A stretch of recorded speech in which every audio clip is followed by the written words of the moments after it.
I'm not sure this is a technology issue for us, but we've also constructed a truck park that'll hold 3,000 trucks. And we did that as part of traffic management, because if you're trying to manage a business efficiently, you have to do the flow, the traffic flow, and all of the logistics planning as well. I'm certain that technology has a role to play in it, and we're going to be implementing a GPS program system-wide in all of our own trucks. But of course, most of the traffic that's going to be coming in and out of our facilities, we have another facility in Warri as well, that's up to them. These are their own trucks or the common carrier trucks that they use, whether they use technology measures like GPS to try and more efficiently manage the flow of the trucks. But they can only move as fast as the roads move, and they are subject to physical constraints as well. But we absolutely endorse that traffic management solution, and that's why we built this truck park as well. We're going to be loading 700 trucks a day out of that one facility, so it's vitally important that we have a truck park that can keep everything moving and have that truck park organized with professional management in such a way that it flows so that it isn't just held up there, that it isn't just clogging somebody else's path. Can I just underscore a point he's made as well? And I think when we're talking about that, because the numbers you're talking about are vast, likewise with us also at Lafarge. And I think it's really amiss of us to talk about logistics, trucks, etc., without talking about safety. I think that's another very important point that we really do need to consider. And also discipline, because when you're thinking about the drivers, the truck drivers, rules, regulation, legislation, I think that's something that really must be looked at very, very stringently and harmonized across the nation as well. Because when you look at the trucks, we tend to go out of state, as you mentioned, and loop back. And I think it's just important that you have certain regulations in one state, certain tax and tariffs in another. How can we also harmonize, the process so we're not stopped all the time? Because that's money. Time is money. When we're delayed, it costs us money and impacts the bottom line and is a lose-lose for everyone concerned. So I think there's some other elements and operational things that need to also be considered so across that value chain. And I think that's something that certainly can, it's a task force or something that should certainly be looked into. Thank you. I think to add on to that, in terms of I hear your points in terms of the traffic and traffic management, and it's something that within that area, the state is looking at aggressively. If we look at the Apapa area, in terms of the state is taking over the management of the traffic situation within that area. So it's something that it's being looked at and being invested in. Whilst technology is important, as we pointed out, the actual traffic management is key, and it's something that the state has decided to sort of take on. And we know that, as you say, time is money. So, the amount of time we all spend on the roads, if we can cut that down, obviously you find that it'll make life a lot easier for everyone, and give most of us a few less gray hairs, I think. So, so Dr. Shodade, do you want to? Yes. Yes. Thank you for prompting this, because just this year, the state approved some funds for a joint project that's going to involve the LASMA, the Vehicle Inspection Services, Lekki Worldwide, and Lagos State Ministry of Transport. And we've actually earmarked it's a pilot project, right? That is focused at actually coming up. It's going to be experimental, and then they're going to develop a new protocol for truck management services across the entire state. And I'm very pleased to let you know that His Excellency the Governor actually gave his nod earlier this year, and we're actually having our first meeting. We would have had it this week if not for this event. So I think what this conversation is prompting me to do is to ensure that right after we have our inaugural meeting, we'll probably be reaching out to some of you, stakeholders, to join us in, because really we're going in there with a blank piece of paper next week. I thought I should put that out here. Thank you very much, Dr. Shodade, for that piece of useful information. I think to sort of also go on some of those points is that, when we talk about traffic as well and traffic management, a lot of it also it's due to, enforcement and also deterrence. So one of the things, the state is also looking at is being able to put in effective traffic management solutions where we can more or less go to using technology again to be able to sort of manage fines and manage, drivers sort of driving against traffic and not doing what is supposed to do, as opposed to as opposed to using human resources, officials to sort of go after cars, and so we're deploying a lot of technology into that area to also help in terms of the development of traffic, in terms of easing the flow of traffic within the state. Okay, thank you. Have we managed to get 2 further participants on, or we're not?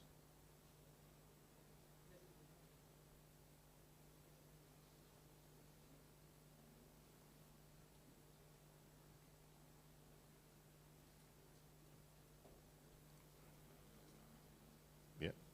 Okay. Who do we have? Okay. Thank you. So we have Mr. Yodi Borot now. He's the managing director of Nigerian Breweries.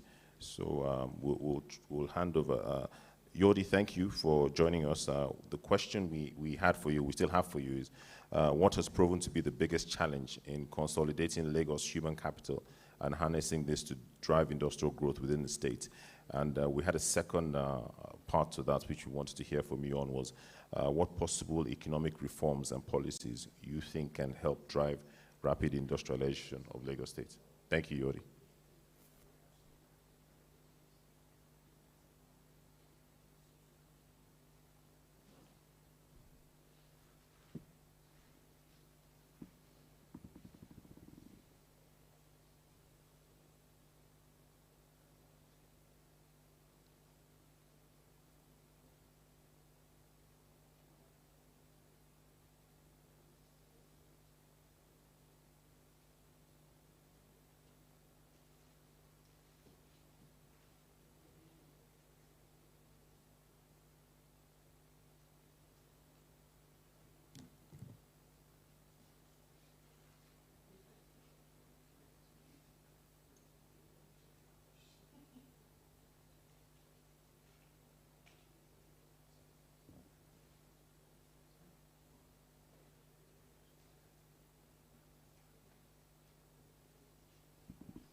Have we got him on?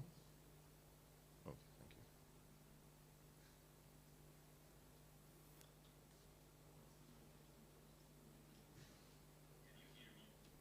Yes. We can.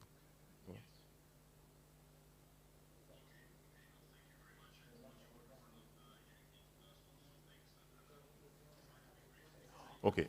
Sorry, we're going to improvise with the technology here, and we're going to just do it a different way to show that we're advanced here. Okay. Thank you, Yodi. We're going to actually put the microphone to the phone and see if we can hear you. So, did you get the question?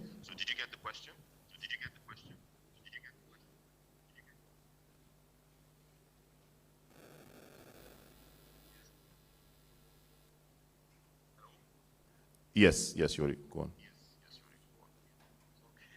this is proving to be difficult. I'll try to speak very fast. So you were talking about the biggest challenge in human capital. Correct. Yeah.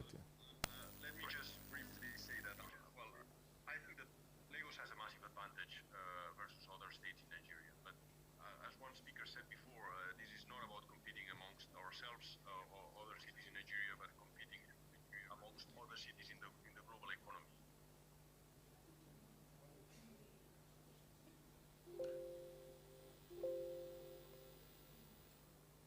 Okay, I think we seem to have lost Yodi. So coming to human capital role and to develop human capital to definitely happen. Hello? Yes, go on. I think we can hear you now. Okay, sorry. So 3 elements that I think are needed to harvest that human capital. The first one that I would say, one of the things that industries like mine are looking is for specialization. And I want to insist on that. I hear a lot about industrial hubs during the previous speakers conferences, and I think I subscribe to all of that. So in being part of that hub, we need to define specialized skills. Industries need specialized skills. I look at other cities. If you go to Munich in Germany, you will see that the automotive industry is thriving there. And it's also thanks to the fact that they have a lot of schools of automotive design, technical industry, and it's a virtuous circle. And in the city, for Lagos, what kind of skill hubs we can develop in Lagos? I think, there could be a lot of things to do on the cinema industry, which is already thriving in Nigeria. So why not developing skill hubs for the cinema industry to become a hub for African work? And I think that could, for instance, combine the efforts of academies, studios, that we foster skills of employees and thousands. A lot has been said of digital. Many of the speakers have thought about digital. I think that we need to develop skills for people to go into digital. I heard that there was an ambition to I applaud that, and I think that's very important. And finally, the FMCGs. Nigeria and Lagos is a consumer base which is vast. I'm a Spanish, so Lagos is half of the population of Spain. So a lot of FMCGs, fast-moving consumer goods, would be interested in developing in Lagos.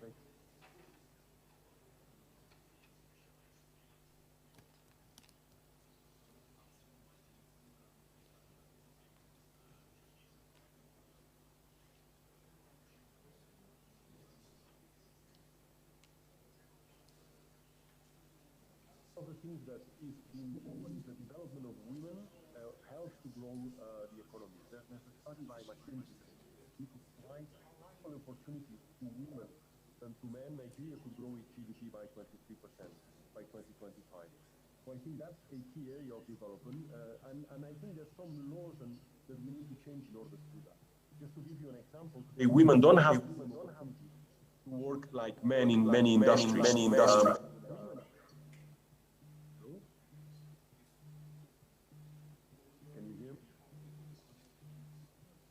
Hello? Excellent. We can hear you now, yes. Okay, sorry. So I was saying that women, for instance, cannot work on overnight shifts. That's illegal, which means that, for instance, in many of our breweries, we cannot employ women simply because the law doesn't allow them to work on overnight shifts. So these are some of the incongruencies that we need to mitigate. And if doing that, I think we can incorporate women into the Lagos economy, into the Nigerian economy, and it will be a real advantage for the economy, for industrialization. It's an anecdote, but one of our ladies, or our Nigerian employees, is now the head of the breweries in Congo DRC. So they're not allowed to work in overnight shifts in Nigeria, but they can lead the breweries in Congo, just as an example. And the last one, I think it speaks to this panel that's spoken about the roads is mobility. One of the things that I think in human capital is mobility, human mobility, employee mobility. What I mean about that is mobility from home to the companies. So for employees to work, to leave home and come to a company, it shouldn't take many hours as it does now in Lagos. So I think that's one of the key challenges we need to address, and also to move interstates, but also across different countries. So I think those are three elements that I would say in human capital are fundamental. And Lagos has a lot to offer. I believe this is a place, a city that has a huge potential if we address these three things: the specialization, skills for industries, women, and the third one on mobility. And I'm really focused on human capital, because that's the question. I will not address other elements. But if we address these three things, I think Lagos can really become one of the key cities and industrial hubs, not only in Africa, but in the world. Thank you very much for that, Yodi. If we heard you well, I know you talked about human capital, which you said is very important, and just to tag on to that, we feel it's essential, and it's as you've said, it's one of the key points in terms of being able to sort of harness and make sure that our state can grow. So thank you very much. We have a few minutes left. We're due to round up to 3:30. So just before we go, I'd like to just, say that we've talked a lot about various things. We talked about infrastructure. We've talked about human capital. We've talked about the technology as well, and tying it all to setting the tone for the next decade for a greater Lagos. I think we've been well placed to sort of identify some key issues. So what I'd like to do is, on behalf of the Lagos State government and everyone at the Engbeti Economic Summit, say a very big thank you to Yordi, who joined us virtually. It's a shame we couldn't get Mr. Orji to join us. But having said so, also say thank you to Mr. Rugang. Thank you very much from Lekki Port. Dr. Tunde Shodade, thank you very much from Lekki Worldwide. Mr. Bob Dickerman, Pinnacle Oil and Gas, thank you very much. Mrs. Folashade Ambrose Mendem, thank you so much. And I think one of the key things is that we're very excited, and we hope that we can all realize the Lagos of our dreams. Thank you very much, and have a good afternoon. Thank you.